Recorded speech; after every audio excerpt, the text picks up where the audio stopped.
temuan dari BRIN berkolaborasi dengan peraih Nobel dari Jepang, peraih Nobel tahun 2025 dengan metal. Tentu hari ini adalah hari yang sangat membahagiakan buat para perisai BRIN karena untuk pertama kali BRIN mendapat kesempatan untuk berdialog dengan Bapak Presiden. Kita juga untuk memamerkan sebagian besar inovasi-inovasi unggulan dari BRIN. Dan alhamdulillah Bapak Presiden sangat gembira dan berterima kasih kepada BRIN yang telah menghasilkan berbagai terobosan inovasi-inovasi untuk menyelesaikan berbagai masalah. Salah satu inovasi yang tadi disebut oleh Bapak Presiden dan kemudian beliau sangat tertarik adalah terkait dengan soal sampah. Karena BRIN sudah menyediakan berbagai level teknologi untuk menyelesaikan masalah sampah, baik pada level rumah tangga melalui Laksamor ya, yang sangat sederhana, di mana sampah-sampah organik bisa diselesaikan di tingkat rumah tangga, kemudian di tingkat desa, di mana ada teknologi pirolisis yang hasilnya bisa menghasilkan bahan bakar untuk kebutuhan para nelayan sekaligus untuk para petani. Teknologi ini sudah diterapkan di 80 titik. Kemudian juga ada teknologi PSEL yang skala besar, 100 ton per day, ada juga yang 50 ton per day, dan ada banyak variasi teknologi sampah ini. Karena Bapak Presiden sangat berkepentingan terhadap pentingnya kota yang sehat, desa yang bersih, kota yang bersih, karena ini sangat penting untuk menunjang wisata.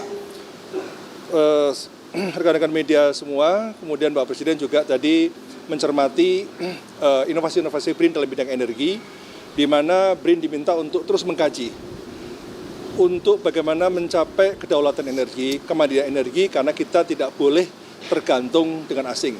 Jadi menghadapi dinamika geopolitik global, maka resiliensi sebuah bangsa sangat penting. Dan resiliensi itu hanya bisa kita lakukan melalui terobosan teknologi untuk meningkatkan kemandirian energi.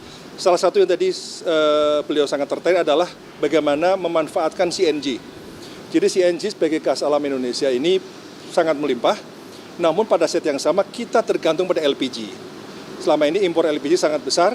Nah, temuan dari BRIN berkolaborasi dengan peraih Nobel dari Jepang, peraih Nobel tahun 2025 dengan Metal Organic Framework, kita bisa sekarang ini menghasilkan satu terobosan penting, yaitu bagaimana menghasilkan ANG, Absorbed Natural Gas, ya, dari CNG dengan tekanan 30 bar, dan kemudian memiliki daya simpan volume yang lebih besar. Jadi kalau orang saat ini menggunakan LPG misalnya 3 kg menghasilkan waktu 10 hari, ya, sekarang dengan teknologi baru bisa 15 hari, 1,5 kali. Nah sekarang riset terus kita lakukan agar bisa 2 kali lipat.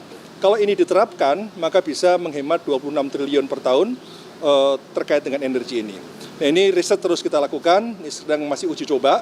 Mohon doanya kalau ini bisa kita kembangkan lebih jauh, ini akan menjadi revolusi energi di Indonesia. Kemudian Bapak Presiden juga mencermati teknologi genteng. Ya. Jadi memang beberapa kali Bapak Presiden memberikan arahan kepada BRIN untuk melakukan riset untuk menghasilkan teknologi genteng secara mandiri. Nah, BRIN telah hadir dengan teknologi genteng yang ramah lingkungan, yang berbasis pada limbah dari sawit, limbah dari kelapa, serabut kelapa, ya, dan itu sangat bagus sekali karena apa? Ringan, ramah lingkungan, dan sekarang sedang diuji coba di Nias. Kami berkolaborasi dengan TNI Angkatan Darat untuk melakukan uji coba pemanfaatan genteng ini. Dan kita juga punya rumah tahan gempa berbagai tipe yang bisa dibangun dalam 14 hari dan dalam 30 hari bisa siap huni. Nah, jadi saya kira banyak terobosan-terobosan lain selain dalam bidang energi, juga dalam bidang penerbangan.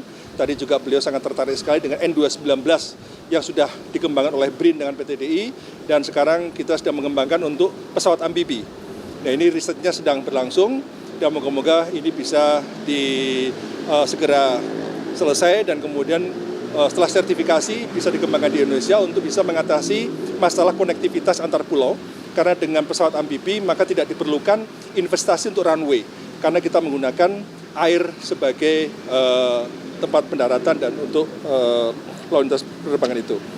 Nah, kemudian juga kembali soal energi tadi, kita diminta untuk mengkaji apa implikasi kalau kita terapkan B60, apa implikasi kalau kita terapkan B100, kemudian bagaimana kalau E30 ya, karena Brazil sudah sampai E100.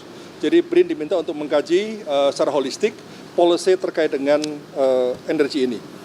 Dan kemudian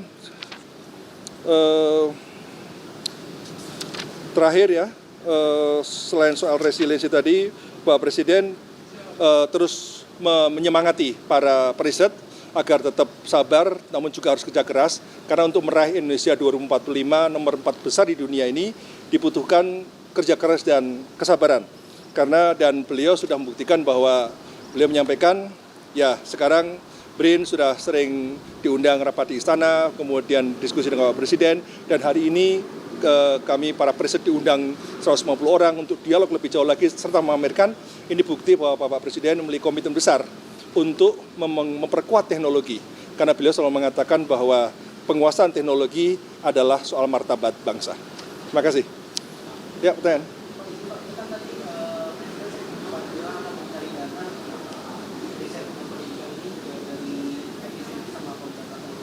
Ya.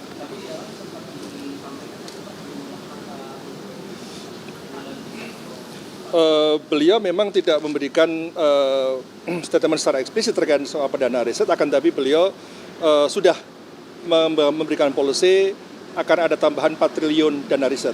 Dan saat ini memang antara Mendikti-Saintek dan BRIN sedang menyusun proposal, ya, dan proporsi sedang diatur, dan jadi kita sekarang sudah menyampaikan proposal tersebut untuk tambahan 1 triliun dana riset untuk menghasilkan tadi sudah sampaikan.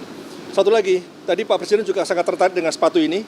Ini sepatu dari karet ya, yang harganya sangat murah, harganya kurang dari 75.000 ya. Ada lagi sepatu yang lebih murah lagi, harganya 47.000 ya. Pak Waka mana? Oh, jadi yang tadi dipakai Pak Wakil Kepala itu harganya 47.000. Itu dari limbah sawit. Itu lebih murah lagi. Jadi Pak Presiden tadi sudah menyampaikan bahwa ini industri sepatu ini industri rakyat yang harus dikembangkan. Yang terakhir ya sekalian, bahwa untuk dunia ketiga ini saya kira soal pangan, energi, air itu sudah saatnya kita swasembada, kita memiliki resiliensi dan memiliki ketahanan yang baik, karena begitu kita sudah selesai urusan pangan, energi, air, artinya kita sudah melewati sebagai negara berkembang. Ya.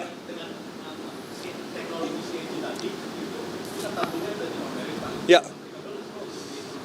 Nah, sekarang ini sedang ini Pak, kan itu kan tabungnya menggunakan komposit.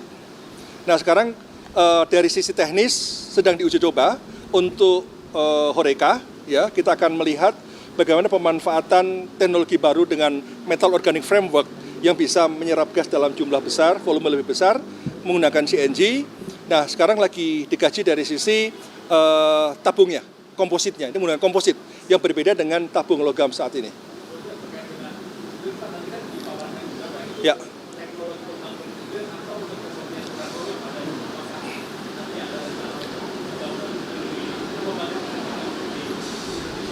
Ya, jadi soal nuklir tadi kan, nuklir itu kan tidak hanya untuk energi. Nuklir ini termasuk untuk pangan, nuklir untuk kesehatan.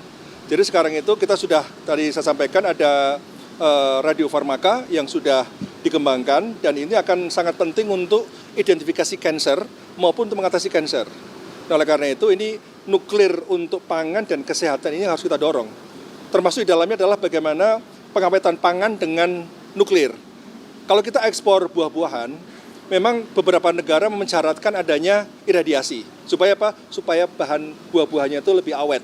Dan sekarang kita sudah kembangkan fasilitas itu di Pasar Jumat, ya, di BRIN, juga ada di Serpong, yang sangat penting untuk peningkatan kualitas produk-produk ekspor kita. Ya. Ini kan pemerintah juga lagi mencoba CNG ya Pak, buat dari pengganti LPG Pak. Ya. Mungkin tadi ketemu Pak Bahlil, apakah ada pembicaraan mungkin Pak ANJ dari BRIN bakal diaplikasikan juga? Setahu saya kan sejauh ini SDM itu mengimpor tabung dari Cina ya Pak. Apakah mungkin bisa mereplace itu Pak? Ya, justru ini yang tadi sudah kita diskusikan dengan Pak Menteri SDM dan juga Pak Presiden. Tapi Pak Presiden sangat berpesan kalau bisa dipercepat untuk implementasi pemanfaatan ENG ya dengan teknologi baru ini. Karena ini satu hemat devisa, tapi yang kedua lebih penting lagi adalah memiliki simpanan gas yang lebih besar. Untuk ukuran yang sama, dia punya daya simpan yang lebih besar. Nah, sehingga tadi saya sampaikan, kalau biasanya orang menggunakan tabung 3 kilo 10 hari, maka dengan menggunakan ENG yang dimiliki oleh BRIN ini bisa 15 hari. Itu kan efisiensi yang sangat bagus sekali. Ya. Ya, tadi kita bertiga, Pak Presiden, saya dengan Pak Bahlil juga menyampaikan juga. Nah, sekarang ini kita akan follow up dengan Pak Bahlil untuk bagaimana kerangka implementasinya, harmonisasinya seperti apa. Tapi yang jelas kami sedang uji coba, ya, yang tahun 2026 itu uji coba, moga-moga 2027 bisa kita rilis. Ini contoh sepatu 47.000 nih dari teknologi BRIN, Pak Waka. Oke, cukup? Oke, makasih banyak, makasih. Apa? Ya. Salah satu dari Lampung yang kemarin baru diluncurin itu kan ada kekhawatiran kebocoran data karena itu perusahaan dari Cina. Itu pemerintah daerah punya akses terhadap raw datanya nggak? Terus ada tanggapan dari Bapak soal? Ya, memang pemerintah Lampung dan juga berbagai pemegang otoritas yang ada di Indonesia sudah koordinasi dengan BRIN. BRIN termasuk yang terlibat dalam proses itu. Dan itu pula yang kemarin sudah didiskusikan bagaimana soal keamanan data dan lain sebagainya. Tapi yang jelas semua terkait dengan soal penyimpanan data dan sebagainya yang untuk Indonesia itu BRIN yang akan memiliki authority. Insya Allah aman, moga-moga aman, insya Allah. Nah, tapi yang paling penting lagi kita insya Allah juga akan launching satelit juga BRIN Neo 1, itu produksi BRIN sendiri, pabriknya ada di Bogor, segera kita akan launching awal 2027. Ya. Pak, ini Pak, ya. Soal El Nino yang diprediksi akan berlanjut dengan periode waktu yang cukup panjang, dari BRIN sendiri ada inovasi atau riset yang memang sudah disampaikan dulu Pak ke Presiden untuk menekan dampak El Nino lebih panjang Pak. Terima kasih Pak. Ya, minggu lalu saya diundang oleh Pak Presiden untuk menyampaikan teknologi-teknologi apa yang dimiliki oleh BRIN untuk mengatasi El Nino. Pada prinsipnya El Nino tahun ini itu lamanya El Nino relatif sama. Namun hanya saja lebih panas dan lebih kering. Nah, sehingga Pak Presiden sudah menugaskan BRIN, satu, menyelesaikan teknologi modifikasi cuaca. Nah, modifikasi cuaca ini kita memiliki teknologi NaCl 2 mikron, ya, 2-5 mikron, artinya teknologi yang bisa membuat efisiensi untuk modifikasi cuaca. Kemudian juga dengan flare. Kemudian yang ketiga dengan drone. Kemudian yang kedua, tadi Pak Presiden juga sangat senang dengan terobosan BRIN adanya teknologi desalinasi laut yang saat ini sudah diterapkan di 40 wilayah pesisir. Kemudian yang kedua adalah arsinum. Jadi arsinum itu air banjir, air limbah, air payo bisa menjadi air siap minum. Tadi Pak Presiden juga mencoba. Pak Presiden langsung minum air tersebut. Pak Menteri Bahlil juga minum, Menteri KKP juga minum, ya. Dan itu sudah kita buktikan di berbagai lokasi bencana. Kemudian yang ketiga, Pak Presiden juga menugaskan BRIN untuk melihat potensi sungai bawah tanah. Jadi hari Minggu kemarin saya ke Kebumen untuk melihat di Goa Barat yang selama ini sumber air di bawah tanah di Goa Barat itu dimanfaatkan oleh masyarakat. Namun ada hal yang harus diselesaikan oleh BRIN. Satu, men-track bagaimana alur dari sungai bawah tanah itu yang saat ini belum terdeteksi secara akurat. Kemudian yang kedua adalah bagaimana mengolah air bawah tanah yang seringkali mengandung E. coli. Mengapa E. coli? Karena di bawah tanah, di gua-gua banyak kelelawar. Nah, dengan banyak kandungan E. coli itu, maka BRIN diminta untuk bisa mengolah airnya dengan lebih baik. Nah, kami sekarang akan membuat living laboratory di Kebumen agar bisa membuat air di bawah tanah itu lebih bersih, lebih aman, dan juga lebih higienis. Dan kemudian juga kami sedang mengidentifikasi di Gunung Kidul dan di berbagai tempat. Dan itu sebagian tempat, ya, Pak Presiden juga concern soal air bawah tanah yang kemudian keluar di laut. Nah, sekarang kami sedang kaji untuk men-track di berbagai wilayah, karena di Lombok sudah ada, di Gunung Kidul juga sudah ada. Dan sekarang apa yang dilakukan oleh masyarakat itu, bagaimana kita bisa dampingi aspek teknologinya. Ya, cukup ya? Oke, makasih.